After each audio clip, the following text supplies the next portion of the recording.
रेडबुलने एकदा त्यांच्या खूप साऱ्या कॅन्स डस्टबिनमध्ये आणि रस्त्याच्या कडेला फेकून दिल्या होत्या, पण त्यांनी असं केलं का होतं?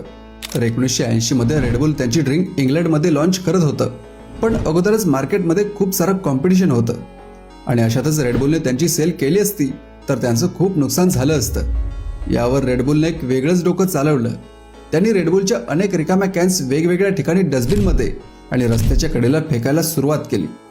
याचा इफेक्ट असा झाला की जेव्हा जेव्हा लोक दुसऱ्या ड्रिंक्स पिऊन कॅन्स डस्टबिनमध्ये टाकायला जाऊ लागले तेव्हा त्यांना अगोदरच त्यात रेडबुलच्या खूप साऱ्या कॅन दिसू लागल्या आणि ह्युमन सायकोलॉजीनुसार जी वस्तू माणसांना जास्त दिसू लागते तीच विकली जाते. आणि इथे सुद्धा असंच झालं. लोकांनी विचार केला, ही ड्रिंक तर खूप सारे लोक विकत घेत आहेत, म्हणजे नक्कीच हे ड्रिंक भारी असणार. यानंतर लोकांनी खूप सारे रेडबुल खरेदी करायला सुरुवात केली.